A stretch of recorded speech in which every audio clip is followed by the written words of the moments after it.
Thank you everyone so much for joining us today. Special big thank you to Chris Meyer, who is co-hosting with us this week, who is here. Chris, this is your cue to make your grand entrance. It says that I can't join video because it's disabled by the host. Oh, cool. Well, just describe what you look like to everyone. Oh, strikingly rugged and handsome, but a bit fluffy around the middle. Does that work?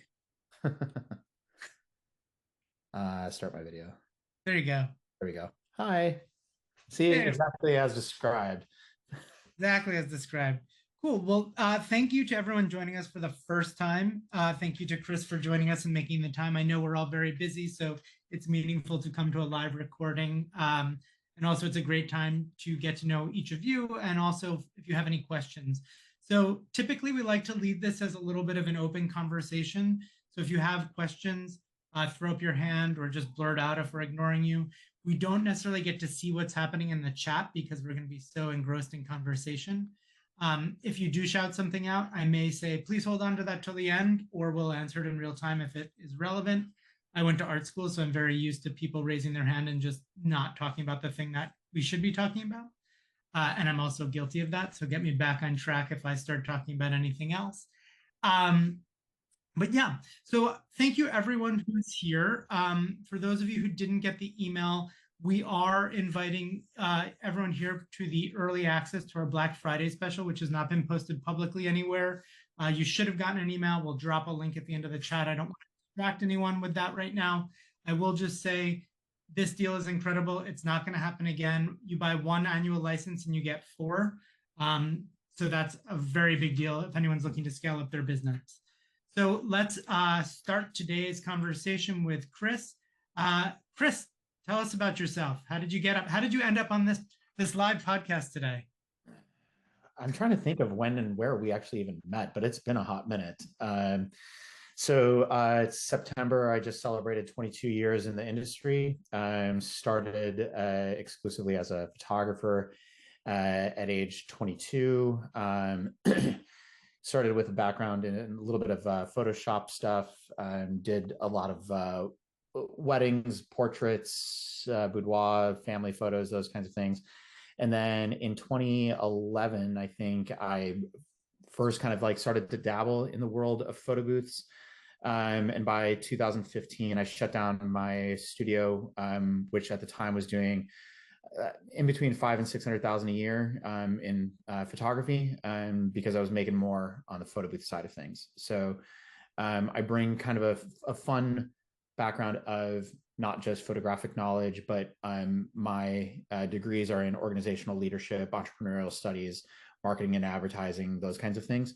And so I bring a lot of like random things together that has helped me to have kind of a fun career. Immediately pre-COVID, I was actually pivoting my business to go exclusively to trade shows, expos, conferences. So in January of 2020, I had announced to all 22 of our teams that I was shutting things down and pivoting to that. And then COVID happened, and then it was like, whoa, that was really dumb. And then spent a couple of years just kind of being still in the space, but not really. I took a hiatus and started a restaurant for a couple of years, shut that down a while ago. And now I'm back in the industry. We still have my own business, but the bulk of my time is spent working with Andrew Robinson and the team at Extraordinary Entertainment, based in DC. I oversee 60 teams coast to coast. We do about 2,000 events a year. My almost exclusively my book of business is brand activations, trade shows, expos, conferences, festivals. I do maybe like one or two weddings a year. So yeah, that's what that's the long That's and where we're short of at. it for now. And I guess lastly, just a long career of education. I had my first speaking gig in 2009 or 2010 in the photography world, and I've been coaching and mentoring and speaking and doing those kinds of things kind of ever since. I really like it. I'm not a person to do any sort of gatekeeping or whatever. I'm an open book. Just ask me, and I'm happy to help. So Yeah. Cool. So I think, Chris, when we first really got to know each other was when I came to boot camp in yep, Minnesota a few years yep, ago. We have known of each other, but something I really like about Chris is he is an open book. And one of the reasons why I decided to go to that, which for me was not really something that I would typically do, quite honest, a networking event for other photo boothers is not always my cup of tea, but because Chris speaks so openly about the things that work and don't work for his business. One of the things that I've also found with public speaking, Chris, maybe you know this, is 1% of people are actually going to do the thing that you say. So gatekeeping is a very silly thing to do. right, You can get up there and give someone the blueprint for how to make $1 million, but they actually have to do the thing, right? Most right. people want the blueprint for how to make $1 million without doing anything. So I also want that blueprint, but I don't think it exists. So if Yeah, anyone's holding, please. But yeah, yeah, so one of the things that I think is really unique about Chris is how important education is to him. He's consistently over the years that I've followed had webinars, had things like that where people could get together and talk as a community about what's working in their businesses, what's working in the industry, et cetera. yeah. Um, I'm sorry, I'm like extremely distracted by Greg Laporte's video screen where it looks like I can't tell if he's a hot tub or some sort of gambling table. But yeah, Greg thinks you look great. Um, but anyhow, yeah, so I think that's really cool. And I think Chris is working on something that I'm really, really excited about to go as a participant. And I was recently asked if I would be more than just a participant. So I'm excited about that as well. But that is Bootcamp Create. Hey, Greg, now I know what you really look like. Cool. And I want Chris to speak a little bit about that because that's how we got here today, because of the way Chris thinks about events is very similar to how I think about events. Yeah, so this is an idea that I've been working on for literally like 5.5 years. I did site visits for a venue in Las Vegas, or sorry, in LA that we were originally considering. And then COVID happened, and then like it just wasn't at the right time or whatever for me to try and execute it. But the idea actually spurred from a conference that I went to as a photographer, which was called After Dark. And it was literally just like 15 shooting bays, and it was here I am with a master photographer and some lighting and a model, and it's just like it's literally fuck around and find out. And it was people shooting until like 2 in the morning, and so it was just this cool hands-on experience, super chill and easy, and those kinds of things. And so in the photography world, there is just an unlimited amount of education that exists. There's as many workshops and trade shows and expos and seminars that you could possibly want. And unfortunately, the photo booth community doesn't have really much of anything. I've been to every single PBX in Las Vegas, either as a speaker or as an attendee or whatever.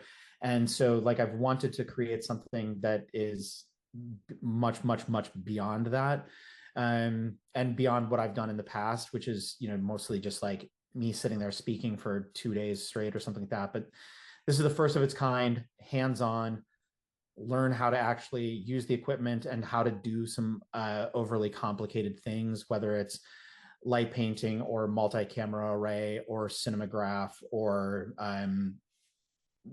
scaled and perspective green screens, doing stuff with jump cuts with video, Glambot, kind of a hot bag of basically every single thing that we use in our toolkit to make money. And AI obviously is a part of that, and that's kind of what's led me back to you into Pictor and that kind of thing. So, but yeah, it's in Vegas. It's right before PBX. It's the 15th and 16th. Should be pretty sweet. Yeah. So one other thing that occurred to me as you were chatting is like Pictor is really known for AI. And as a result, I've become very known for AI. But I was a professional photographer for over 2 decades, traveling the world as a touring music photographer. A real camera and real experiences are very, very important to me. And I think that there's a time and a place for one and the other, and then a time and a place for combining the two, right? So can I just get a show of hands or a show of turn on your microphones and shout out? Who here has a background in actual photography, for lack of a better term? Knows how to use a DSLR? If I say aperture and f-stop, you know what I'm talking about. One, two. Kayla? I wouldn't say I'm a photographer, but I know if you say those words, I know what they mean. But do you know how to Yeah. use them? Like Uh, if I put you in a room with a full manual camera, what's going to happen next? I would know how to. I have a starting point. Okay. Well, better that's than true. If you photos. just keep going towards each other or away from each other, you'll eventually get there, right? So Yeah, I cool. was going to say over the last couple of years in the industry, I've definitely learned a lot more and taken a lot of not online courses, but watched a lot of, like masterclass online videos about just the basics of photography, but I don't have a background in it. Yeah, and it's amazing what you can just do with light and a camera. Let's just start there, right? And so a lot of those things now you can do with AI. But part of what makes the AI work for me and maybe for Chris is that we know the photography terms to use to get the same thing, right? You say, I want rim lighting, it's the same as setting up a rim light because it knows what you mean. So there's a Yeah. lot of times where things are very practical and make sense. And I like to discern between the two things. And Chris, I would love your opinion on this. Um, for me, I think about what is the experience on site for the guest and what is the thing that they're walking away with. How are they creating that? What does it feel like to create that? So a good example of this, a pro headshot. A pro headshot is taken by essentially a cheerleader, right? So they're a good photographer, but they're someone who is going to make you feel like $1 million. You could walk away with the worst photo ever, but a good headshot photographer is going to make you be like, I'm putting this all over LinkedIn, right? It looks amazing. So that's the experience that I'm talking about. Of course, you should end up with a good photo. With a photo booth headshot, you don't have that touch. So when we do a photo booth headshot station, we do have our more bubbly team members there to make people feel good. And then there's like a little bit of pomp and circumstance where you adjust them, but the adjustment maybe doesn't matter at all, but it makes them feel like something's happened, right? And then It's there's funny the you mentioned. what? I'm sorry. I was just saying it's funny you mentioned that because we just did our first kind of headshot booth at a continuing education event for some. Oh, was it? It was like a tax professionals. We just did all of that, so it was definitely a learning experience and a learning curve. But they turned out really well. Great. And I think that people like even just having a nice strobe light is going to make people look amazing. You overexpose a half a stop and everybody's skin blemishes are gone. You can do a lot of this stuff in camera, right? And that's one of the things we're coming from a photography background, taking photos in a photo booth does ultimately make a difference. So one of the things that we're working on in Pictor is how do we give people those tools in a digital format? So we're going to be releasing some stuff in the next few weeks that are really exciting, that are going to be using AI instead of the full generative AI that we're talking about generally. It's going to be things like making sure people's eyes are open, cleaning people's teeth without them turning green, all sorts of different things that are going to be very fun and give people access to photography tools without a DSLR. So I'm very, very excited about that. And we've worked like painstakingly on them to make sure when you turn on rim light, it looks like rim light. So that's very cool. But so, Chris, I think the best maybe way to share the way you work, and maybe we'll spitball and we can have questions coming from everybody, is you and I had talked about a recent RFP you've received and sort of how you've handled it. So if you want to share that with the folks, or if you want to do a screen share and show them some of those images, or even talk about it. So we have a client that comes to us. They started coming to us for the simplest thing ever, which is literally just like drop off a backdrop and a red carpet, and that was it. And like the easiest gig, but we kept on doing them and kept on doing them. And I think we've done 8 or 9 different events with them now. Sometimes it's 1 or 2 locations, sometimes it's 5 or 6. Luckily, my client just got a promotion, and so she just came to us and she's like, "Hey, we have 10 cities. We have a $4,000 to $5,000 budget per location, and we're going to be in a rage room." And I was like, "This sounds awesome." And they're like, "We've done a rage room in the past. It was bad because the person like put their booth in the rage room and whatnot. And, like there was damage to it." And I was like, "Well, that photo boother you hired was dumb. Like, let's not do that." So we talked through like how to make that happen, and like mounting GoPros and those kinds of things and doing video recording. And then they're like, well, we want to have like, we want to be armed with a backup option just in case the higher ups say no, we don't want to do this video inside the rage room. I'm like, okay, cool. So we started asking, and I spent maybe like, I don't know, 10 or 12 minutes just going through with them. Okay, like I knew that the client was Pluto.tv, which is like a free internet streaming service and whatnot. And then I was like, okay, what's the mission? What's the goal? And they're basically like, they're going after like the action side of Christmas and like how Christmas can be stressful and overwhelming. And I was like, as a person that firmly believes that Die Hard is the best Christmas movie of all time, you are talking to the right person. And so we started talking through like how, like, you know, how does Christmas make you like really feel, and not how you feel on Facebook, but how, you know, you can get stressed out and those kinds of things. So we started talking through like these different action sequences and those kinds of things. And so I came up with a couple of AI different concepts and whatnot of like how to, you know, like, okay, it's a woman like in the living room and there's a big explosion behind her. She's like doing the, you know, chill walk away kind of a thing, or like Santa throwing presents at you and dodging like the Matrix. And so we came up with a couple of different concepts. And the cool thing for me is, as somebody that does a lot of like multi-city events, the huge benefit of AI is that I don't care necessarily like what your setup looks like and what your camera settings are and those kinds of things, because I'm realistically the one that's controlling what the output looks like. So in a deployment like this, it guarantees consistency across the brand, which is hugely important to them. I can guarantee that their logos stay intact the entire way, that that the user experience is going to be the same, those kinds of things. So this is one.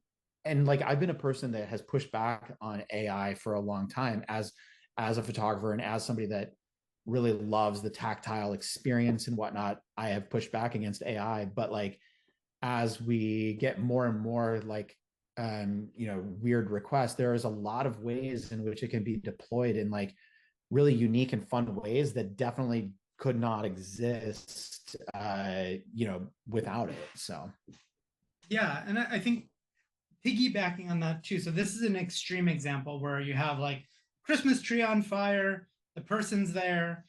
You can do that with generative AI, you can do it with scenic. Two of the really big differences are, if you're doing it with scenic, you're probably going to print an 8x8 backdrop that's going to look pretty rad. The lighting on the person is going to be different unless you know what you're doing, which you could put a flicker lighting LED light on them so you get a glowing yellow light behind them on their rim and then on their face. Or using some of these AI effects that we're talking about, you could say, make sure that the lighting matches the background, right? So that's a way to use a practical backdrop and AI at the same time. Or you could do the entire thing in AI. And so one of the things that I really like adding to an AI experience, if you're not going to have that physical backdrop, is a slideshow, because it sets expectations of what is possible, what's going to happen, what people are waiting in line for, etc. We have an event going on right now. It's for a Dell event in a Javits Center in the city. And we have essentially before and after photos on a slideshow in a bunch of different places saying, go to booth XYZ. And we have had a line since 8 a.m. this morning, and that line is not going to stop till the end of the day, because people are like, I see that, I want to try it, right? Whereas with the scenic, people are like, oh, I want to be in front of that, right? So there's different ways of telling the story. So once again, very important. The other thing that Chris said, that's usually one of my actual first questions when I talk to someone is, what's your goal, right? A lot of the times there's like two types of events we get booked. Someone who, well, actually three, I'll break it into three categories. One, there's the intern or the assistant who was tasked with booking a photo booth and they have no idea why and they don't care. That's one type. The other is someone who has a goal but hasn't been able to verbalize it yet. And then the third is someone who really knows what they want. So by asking the goal or the KPIs, what's the success metric for you here, you can design an experience that does that. And often the equation for any of these is fun experience equals getting email address, right? So in a situation like Chris is talking about, I believe they're internal holiday parties. question? No, this is a promo for it's a brand activation. So Got it. they're Okay. printing out 9 or 10 different rage rooms that already exist. They Right. have some that will be open to the public and some that are like influencer only, I guess. But Right. Okay. But so in this case, it is important to get that CSV of contact information. This is marketing. Cool.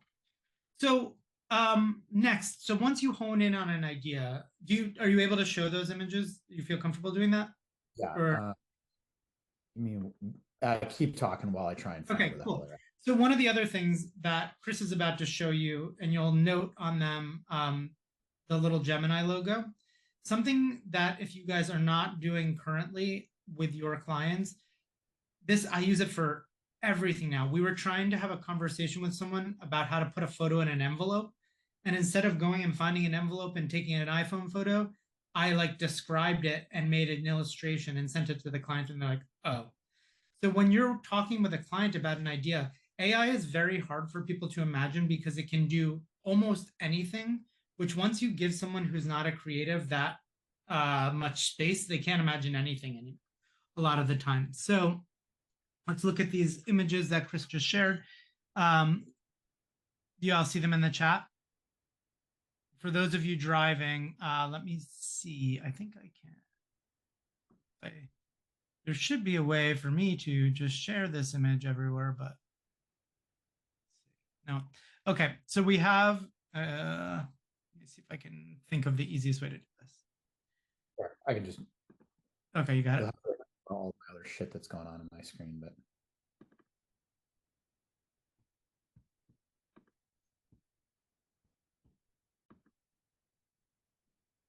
Okay, desktop 1. If you need, I'm almost got them on my hard drive, so if yeah, I'll race you. Log in and I'm doing a bunch of other shit too. Okay, here we go. I got them. Okay, so I'm gonna go back to sharing my screen. Oh my God, did I tell you guys about this Black Friday sale? Just kidding. Let's open these up. So we have Die Hard, which Chris mentioned. And I think out of the ones we're going to look at, let me open up another one.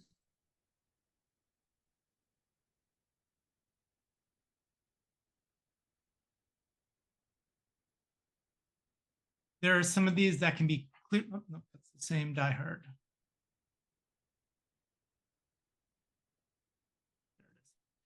Out of all of these that we've looked at, there's some of them that can be clearly done with practical, and I don't want to say only with practical, because you could recreate this with AI very easily. But I think that this is about the experience of being in there and getting a video of you actually smashing some stuff. There you go. You can put some video bumpers on the front of it, the end of it, and call it a day. I think it would be very, very effective nonetheless. Chris, did you have something you wanted to add? Yeah, no, that's exactly it. So and it is funny because I literally just, put in something and it came up with its own like hashtags and stuff like that. I was like, that kind of blew me away. But yeah, this was just to show a representation of like where we would mount the camera and those kinds of things, to kind of give them an additional visualization. And I will say this, like I am a slow, like I'm not old, but I'm old-ish. And so I feel like I'm like way behind the times in terms of like how, AI can be leveraged to the best of its ability. And I like literally just used Nano Banana for the first time like a week ago. It was for like doing a render of like my backyard for a project that I want to put a new like patio on, and it did an awesome job. And so I was like, oh dude, let's see how it handles doing a render for this. And so I just came up with that, and it's just, to add it to the pitch deck and makes my life easier. And I don't have to go to Kim or Stephanie, our designers, and say, hey, by the way, find something or make something or whatever. So it was just a great tool for that. Yeah, and I think one of the other things when Nano Banana first came out, my jaw kind of dropped with how incredible it is. And at first I was like, oh crap, we spent the last 3.5 years working on our own engine. And now all of a sudden this is accessible to everyone. And what I'll say is my job has actually gotten easier because people have played with this and they get an idea. Also, we're seeing a push more towards private events because this has been accessible to people. So you have, someone who's throwing a bar mitzvah or a sweet 16 or even a cool wedding, and they know what's possible with Nano Banana. So they come to you. Like handful of years ago, we did a green screen Back to the Future wedding. This couple was obsessed with Back to the Future. They arrived in a DeLorean. Their officiant was like lookalike of the scientist, Lloyd, is that his name? Blanking. And so that, yeah, Christopher Lloyd. And that would have been like the perfect, if AI had existed 10 years ago, that would have been incredible, right? So there are going to be events like that where people are like, I know this is possible. I can't do it at scale. I need a photo booth company to execute. Yeah. But so this is an example of something that I think, yes, you could make with AI, but the experience here is about smashing stuff. And therefore a video of you really smashing stuff makes sense, right? Yep. So popping over here, this is, I think, can kind of go as a happy medium one, right? So this is something that you could do practically very easily, where you could have, let me just draw on this screen. You could have a backdrop with a hole cut out. Actually, let me do this. So you have your backdrop, that's 8 by 8. You have literally just a hole cut out of it. We've done this before for other companies with different types. We had this like no rip denim company that they had these giant piece of denim and then slashed a hole in it and had people stick their heads in, which I was like, guys, you do understand that this is ripped denim? Yeah. And I have a rule where I try and explain why an idea doesn't necessarily make sense 3 times. And if you push back 3 times, I just shift to like best idea I've ever heard in my life. A no rip denim company with ripped denim and people sticking their heads through it. Amazing. But yeah, so this is something you could do with backdrop very easily with practical. It's essentially the same thing as where you go and you pop your head into those things and then, the amusement parks. Yep. Very easy to do with practical, but also you're not going to get the appropriate lighting. You could do a green screen in the back to pop that out, either AI or not AI. You could do this entire thing with an AI background removal and an overlay. There's a lot of ways to do this. But if you want something that uniquely turns you into the diehard character, whether you're male, female, other, whatever it may be, AI is the way to do it. Yep. So that's one thing on this. So let's clear that. I have a question. Yep. So these images that Chris shared, they were done on the software, or are these just examples of what can be done? Great question. These are examples that Chris mocked up. Okay. For his pitch deck using Nano Banana, and I have recreated some of them in our software, and we're going to kind of, if we have some time, go through that experience together in a moment. Okay, cool. Yeah. Sorry, I was just trying, I'm like, wait, what are we, okay, but thank you. No worries. So one of the biggest advancements in generative AI is not only the quality of the output, which it is getting better and better by the moment, but the way you speak to it. So for those of you who didn't know how to prompt in Stable Diffusion or some of these more confusing languages, the way we now have set up our system is it's way more conversational. You say, I would like you to do this, then I'd like you to do that, then I'd like you to do this. And you can kind of like give it steps, like talk to it like you would delegate anything to a designer. So let's pop in over here. Here we have another one. This is one that Chris mentioned where Santa's throwing presents and you're dodging them. You're holding a larger than life gingerbread cookie, etc. Is this impossible to do with green screen? Not at all. You could do a green screen photo. You could twist that photo and then plop it in here and have them flying through the air. Totally doable. Or you could do it with AI. So there's 2 ways to do it. I hit that expression, 2 ways to skin a cat. There's got to be a better one than that. But Chris, how would you do this if you were to do it practically? Yeah, I mean, I don't do a ton of green screen, but yeah, I mean, if I had to, like, I'm either a darkroom core or a PBU person in terms of like scaling green screen. It's probably my biggest frustration that there's not, to my knowledge, an iPad-based version that would do that well, and that can do scaling and those kinds of things. So I would probably rely on that. But in the case of like this client specifically, doing green screen would be a hard out for me, because there's no way that I trust 10 different people to execute green screen to do this. If it's just standard green screen with a like a background behind you, then that's one thing. But to do something more dramatic and scale and to do it well, I wouldn't do it. Certainly not for the budget that they were in.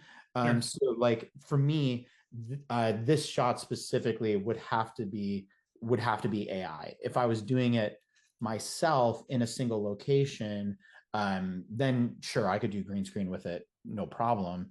But yeah, not on a large scale. It's too much risk, I think. One of the coolest things that we built into Pictor, and like I consistently say this, the things that exist in Pictor are because we as a photo booth company needed them and they weren't accessible to us in the other softwares. So like Chris just mentioned, we can do this practically in our software using AI background removal, rotate the image, etc., all done in that. But I do agree in terms of lighting and all those things, you're not going to get close. You have the snow here.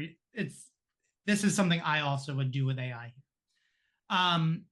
So then the last one that we looked at is this, which I was joking with Chris when he showed it to me, like, you can easily do this with some live pyro, but the ceilings are probably too low in that room. So this is, to me, a really good example of like getting this absolutely incredible experience that's like very action, superstar action movie, blockbuster look and feel with a holiday twist, right? Yep. And with an AI survey, you could have it be for Hanukkah, for just the normal holidays, for Christmas, etc. So there's a lot of ways to do this. So I thought it would be fun if we just went in and sort of created this event. We've got about 20 minutes left. So let's dig in, okay? So this is gonna be a little bit like a cooking show where I show you my thinking on how I would attack this. And then all of a sudden I'm gonna go over to the oven and pull out the finished prompt because we don't have time to do the full tuning. Does anyone have any questions before we hop into this next segment? Cool. Sounds good. Let's dive in. So one thing, I just need to I'm going to hop in the car and get on my phone. Will you let me back in? Yes, there's no gatekeeper, but please drive safely and watch the video version of this later. I for sure will. Thank you. Good to see you, Kayla. Yeah, good to see you. Bye. So I actually have one question. Yeah, what's up, Rich? Just to confirm, everything we're seeing here is done in your software, correct? The stuff that we've seen so far, Chris made on his own, but we're going to recreate this image in our software now. And to echo that, so like what I've been using AI for, whether it's ChatGPT or Nano just recently, is to just we all know clients are idiots, and to just get them to understand what the hell is capable of. Like this is just a super high level ideation, those kinds of things. So there is a major asterisk when I communicate with them. Look, this is just a concept to help you understand what is possible. And then once you have narrowed it down, then I can send you some actual output once I've, put it through the paces and actually included it into a software so that it is now a real experience. But I don't want to go through what Nick is about to go through until I have a clearer path for which option they want to see. Right. So to echo that, and this is something that I say every time, to get an AI image is very easy. To get an AI image that is going to have likeness for people of all different shapes and sizes, skin tones, all of that, that takes a lot of refinement. When we first started doing this, our AI prompts would take 20 to 60 hours to make proper. Now it's like, 3 to 4 hours for a real prompt that's going to work across the board for everyone. If you want to play fast and easy, you can get very close in 15 to 20 minutes now. Yep. But there's going to be some outliers, right? And so we have at OutSnap, we have 100 images that we will run through and make sure that they look right. And we know what those people look like because we've been using those same models for 3 years now. So I can see a render without having to compare it to the other one. I'm just like, oh, that looks like, male 4. So one of the biggest tools that we use on a day-to-day basis is AI. So like, I'm just going to grab this image here and say, and for those of you, I don't know who, ChatGPT, Perplexity, what's everybody's tool of choice? ChatGPT, Gemini. Cool. I have become a Perplexity addict because you have access to all of the different models through one interface. And there's also an AI assistant, so I could have it take over my browser and do things. So I also like that you can check socials, because a lot of times people in Reddit will have a way to do a thing that I haven't figured out how to do. And so this is one of my favorite tools to use. There's a lab mode, a research mode, and a search mode. So I can search in a similar way to Google, etc. I'll drop that. There's a link to Perplexity in the chat there. I love it. It is not free. That is a free month if you want to use it. So oops, I've dropped it in here already. I'm going to say, please describe in detail the image and aesthetic of the uploaded image. Okay, so since AI is going to give me words for this image, it's sort of a safe bet to say that AI is going to understand those words better than the words that I make up myself that may describe the same thing. Always? No, usually yes, right? So we have this long description here. And now I'm going to say, okay, thanks. Please make this, actually, let's not do that yet. We'll pull on one other thing. Okay, thanks. Now, I need you to make this gender non-specific. And the reason why we're doing that is because we're going to be uploading photos, male, female, etc., and people are going to determine their own sex. So there's 2 ways you can do this. You can say, if man, do Y, if woman, do Z, or you can leave it without specifics. So we just had a Pictor client that did this incredible thing, remaking some album art, and we're hopefully going to be doing a case study that we can share. And it's a virtual event that's going on right now for a musician with like over 6 million followers, and it's going rampant. But in this particular one, if it was a man, they're supposed to be dressed in a white tuxedo, and if it was a woman, they're dressed as a maid of honor. So they're not in a wedding gown. It will make more sense if we ever get to show it to you. Gender non-specific. And then while this is thinking, I'm going to pull up Pictor again.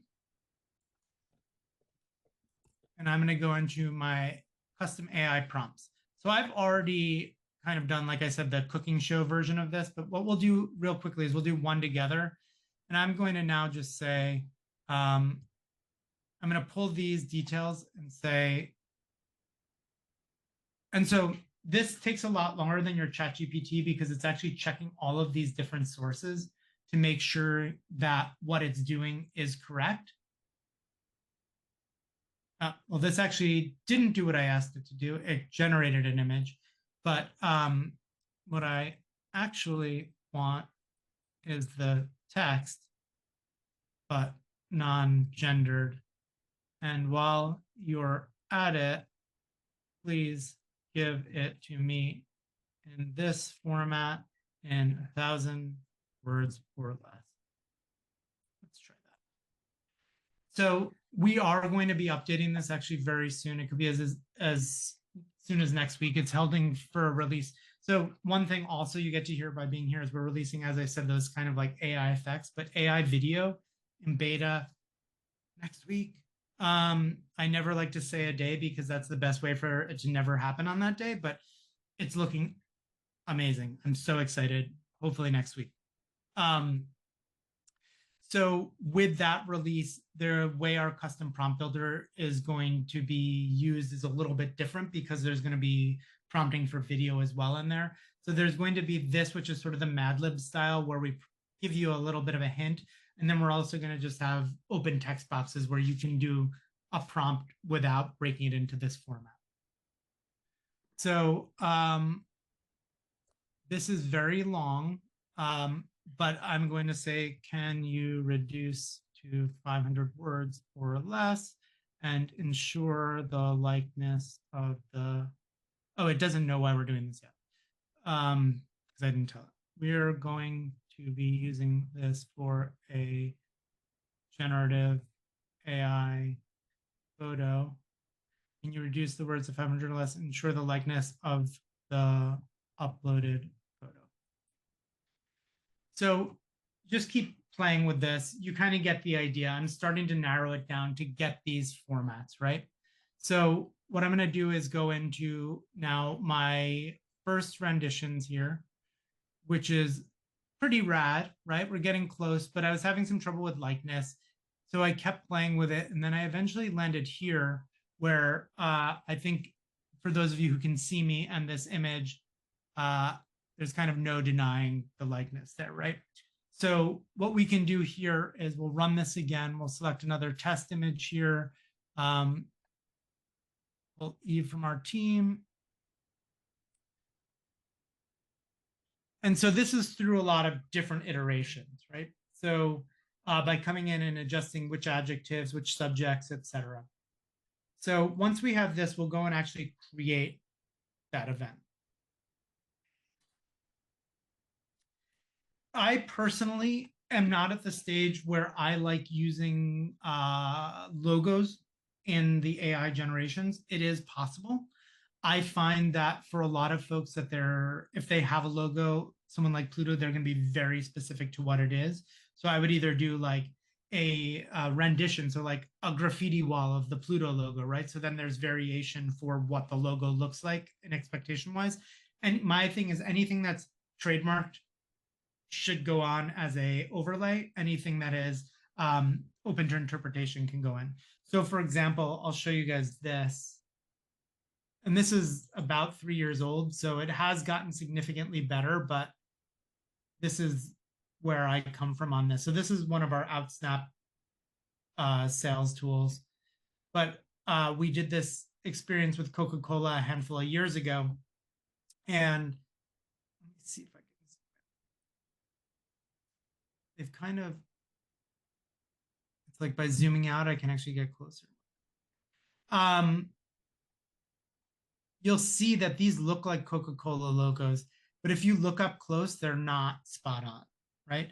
And if you think about it, it's like, even if you get the world's best painter who can paint photorealistically, and you say, paint a Coca-Cola logo from memory, that's kind of what you're getting, right? And that's the same kind of metaphor I would use for any logo usage. So, and what I mean by that is we can say, so now add a Pluto.tv logo to the upper right. And I have to go over here because I've also said not include it. So let's see what that looks like. That's going to generate. So possible, yes.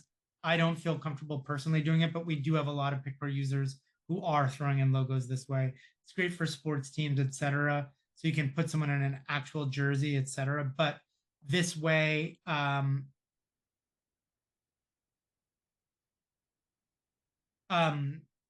Chris just asked me in a private channel, do we do anything with masks? Yes and no is the answer. In the AI prompt that's available through the custom AI prompt, since that's so advanced, it is not there. But on the back end, if you have a specific need, we can work with you to create that stuff. So here is that output. By adding the Pluto TV, we've lost some of the other characterizations that I was liking. So I'm going to go back to this rendition. So I'm going to select this as our prompt. I'm going to select this as our thumbnail, and I'm going to save it. So now we're going to go into the front end of the app. We have a bunch of these presets here. So what I'm going to do is actually, since we are tight on time, I'm going to use a pre-existing holiday experience, and then I'm going to just swap the AI on it. So let's use Jolly Old Christmas. And for those of you who haven't played with these presets, it's incredible because literally the event is built and you can run it right now as is. Oh, this account. My show and tell account doesn't have what I need to show you that. but it does have what I need to show you this. So this is the pre-made that I literally just ran, and you can run it. So we'll do one together here with the old setting. We'll change it. Go ahead and approve that. Not going to send myself an email. Great, back to the top. So now let's go over here. I'll show you the breakdown. One of the other things that I love about Pictor, the way we set it up, is you can move things around. So if you wanted to get the email address first, you can do that. But we're going to pop over here. Let's just go to images. Let's change our selected prompt. And let's go into our custom prompts, and let's add in that prompt that we were just working on together. We'll go 1-to-1. You could upload an overlay there if you wanted. And now if I go back to my simulator, I'm going to refresh this page. One of the other cool things that we're working on is the simulator is going to be sitting eventually on the right side of the screen. So as you do things on the left side of the screen, you'll see them affect in real time on the right. So you don't have to do multiple tabs here. But here now we have that prompt that I just made. Let me hop in and take a photo. Did you hit save or no? Excuse me? Did you hit save or no? I did, yes. Oh, okay. Yeah. And then skip. And now that's going to bop in there. And we go over to our our events. We have the 2 virtual sessions that we just took in our AI images, and they are currently processing. You'll see the uploaded image for both of those coming through, and we should see those pop in just a moment. While we're waiting for that render, does anyone have any other additional questions?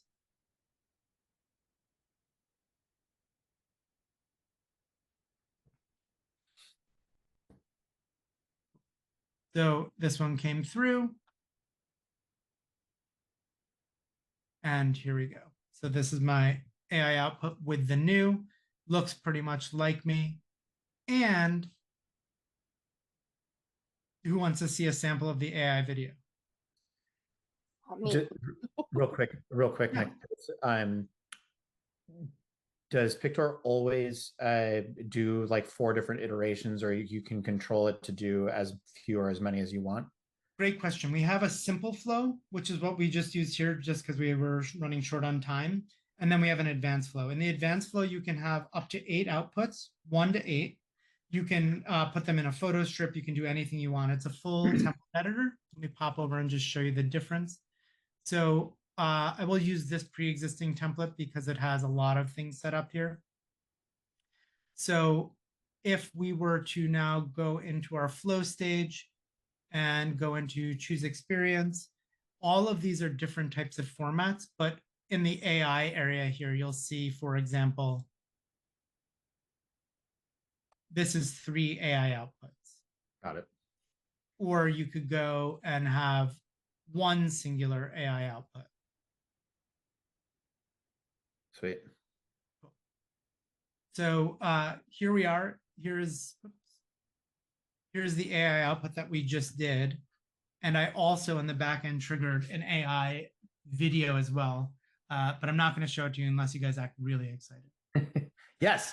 Based on your other shit that you showed me the other day, fucking show it. Okay. So from 1 single image that we just took, we've created this. And this is not a fully tuned prompt. So the likeness is not 500% correct, but this is going to be awesome. And what's really cool about it is, who here has played with like iMovie or anything like that, where you're used to editing in blocks of video? Let me pop into our staging site and show you guys why this is very. If I create a new event. I just need you to get a prompt ready for me so that I can do AI video for the whole thing, and then they get the best of both worlds. Yep, 100%. So if we go into here to choose experience and I add a template, create a new template, and let's say we want to do an Instagram video. I just go ahead and toggle on my timeline, and I can go ahead and take a capture here. And currently, this is the first time I'm seeing this. I'm definitely not supposed to show you guys this, and I can't promise it's going to work.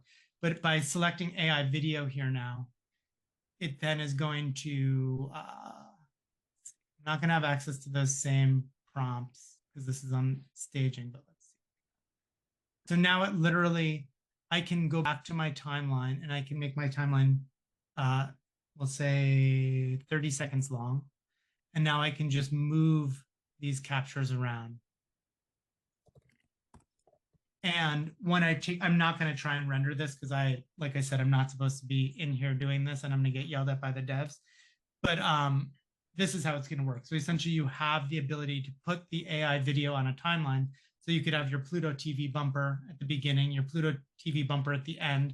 You could have a real photo of someone. So you could have the capture photo here is the original one. So let's say we want the capture photo to show up for 1 second at the beginning, the AI output video to be the full 5 seconds long. And then after that,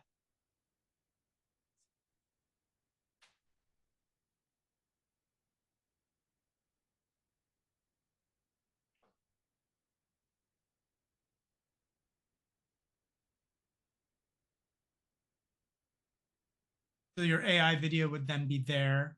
And then let's, so it's 30 seconds. And then say we want to just include a video of these weird toilet papers at the end. Because the event is sponsored by Weird Toilet Paper.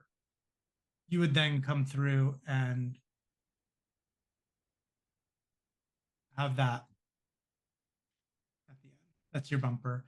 And if you wanted to add text directly to this, you could do that as well. Thanks for coming to the Pluto.tv event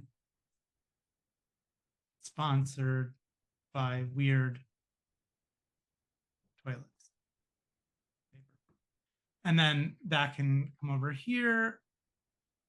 And so unlike the other providers that are doing similar stuff where you have to do all this math in your head, we have the timeline and we can essentially modify the length of each of these things as well. So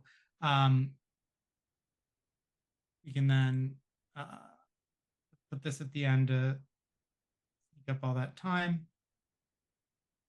You get a 10-second output. And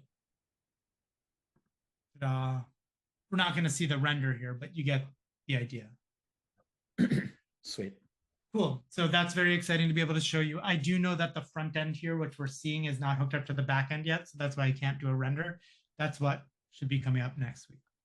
So that's a cool surprise. I was happy to be able to share that with all of y'all. And then, Chris, do you have any other questions about how we set that up? No, I will have to dive into it more at another time. I got a hard out at 1 my time to get on a sales call here. So cool. Well, we have a few minutes for any questions. Does anyone have any questions? I know we just threw a ton at you. And if Chris, you have to drop, I can try and answer for you to the best of my ability. Questions going once? Going twice? Yeah, what's up, Greg? So a quick question.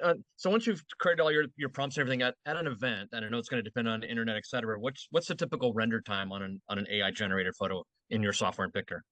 Yeah, great question. So we at OutSnap, when we use Pictor, we will say between 30 and 90 seconds.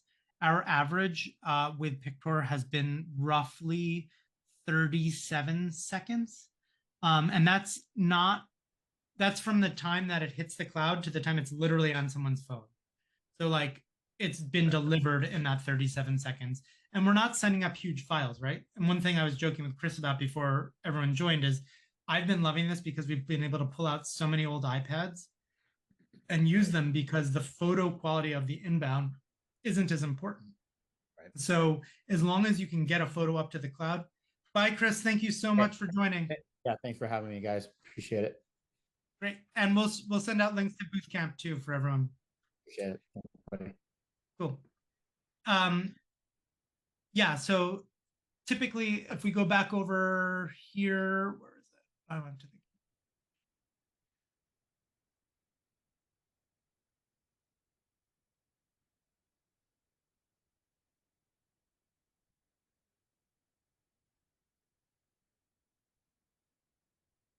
So And as you're doing this, too, Nicholas, I just kind of a follow-up question too. On the output, is this mostly a digital output, or are you finding clients want print as well?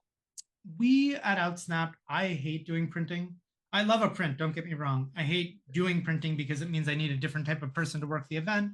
So we're always trying to get out of printing. I will tell you that. Yes, you can print. So what you're seeing here is, and I'll come back to that, Greg, in a sec. What you're seeing here is the output that we had been working on came up in 28 seconds.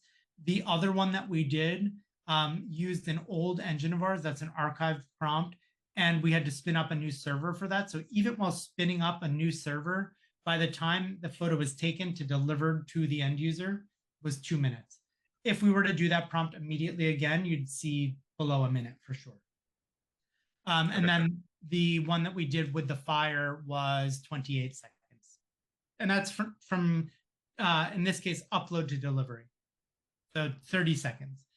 So with printing, yes, it's doable, but you have to wait for that 30 seconds for the image to come back down and then print. So a print that used to take 13 seconds now takes 45 seconds. And we all know from event world, 30 seconds is very long when people are standing there and waiting. Yeah. Okay, thank you. Yeah, you bet. Any other questions, Philippa, Laurent?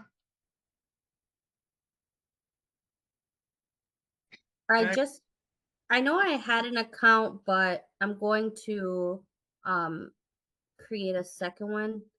And are we able to play in the background with it? I know like other softwares, they'll have like the logo right in front when you try to test it. Yep. So I can't say very similar. We had gone back and forth on gating things. And what we decided was ultimately that you should be able to play with everything. You can run things in the simulation mode, but yes, you're going to get Pictor logos all over everything. Every account comes with a handful of tokens for AI. I can't remember off the top of my head how many. If you use those up, you would need to then add additional tokens. What I will say is that I'm obviously partial, but this deal, we're really doing it to get people in and to join the family. 4 licenses for the price of 1 is really a deal that you're never going to see from us again. And we went live with this morning. We had 10 spots open. There's 8 left. Check it out. I'll put the link here. But yes, you can play with everything. So I'm interested in the video portion of it. Now and you said that's going to be releasing soon, right? Next? AI video should be, knock on wood, in beta next week. Okay. We at Outsnap have been playing with it and using it. It's awesome. It's not perfect. It's, there's some parts about AI video that are still clunky. Very new technology. The one thing that I do want to say about AI video is it's very expensive, and you have to have clients who are going to be willing to pay for it. When I say very expensive, we in the past have done things where it was $7 or $8 a session, and we had clients that were happy to pay that. It's come down tremendously. You're looking at like $1 to $2 a session now, but it's not free. Right. Yeah. And so I'm kind of envisioning it for like the 360 experience. Is that something that it will be like, am I on the right path, or this is more just like traditional virtual only? Great question. Rich, are you at the dentist? This is, I think, maybe our first time we've had someone come in. I'm totally at the dentist right now. So the AI video is way more cool once you get that laughing gas on. Okay, so the AI video, okay, so let me get into it this way. Practically, it will be possible to do AI to an existing video.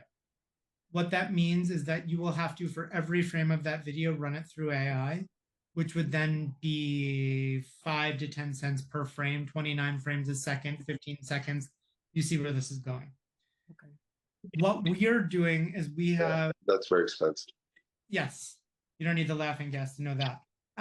What we have done is tried to figure out a way where people can access this incredibly cool technology at a more affordable rate.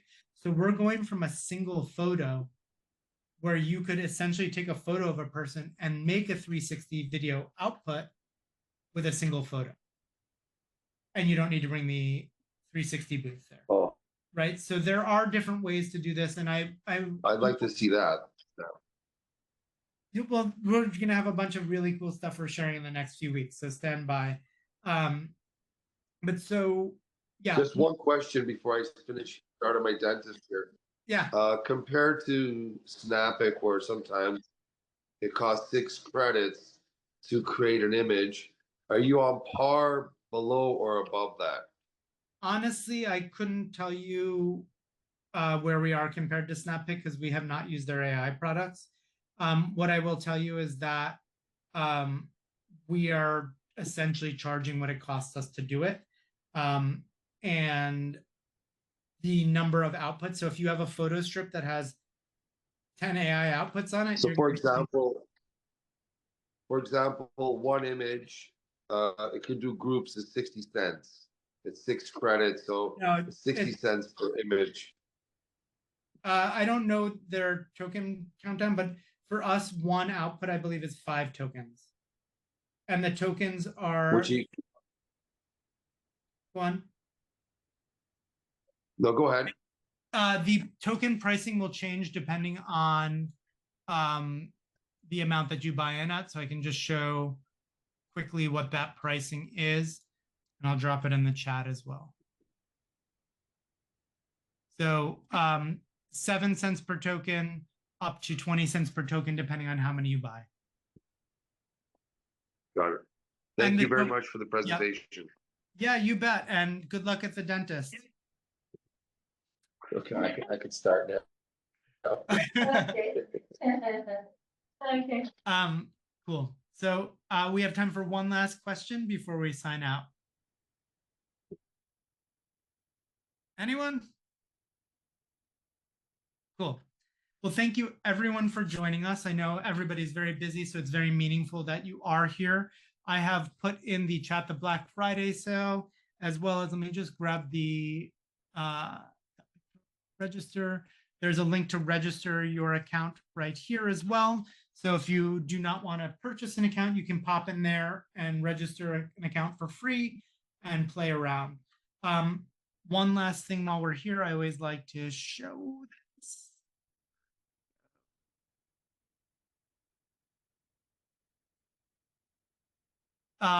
We have the feedback area here, super important. Please let us know the things you want so we can put them on the roadmap. There's a bunch of stuff in here already. Let's see. The most voted is the ability to purchase a 3D printed paper folder, which we did at PBX, a basketball prompt, trading cards, PC compatible, etc.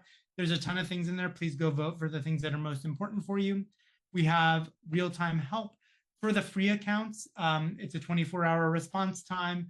For the paid accounts, it's significantly faster, 2 hours max. For the premium account, there's phone support.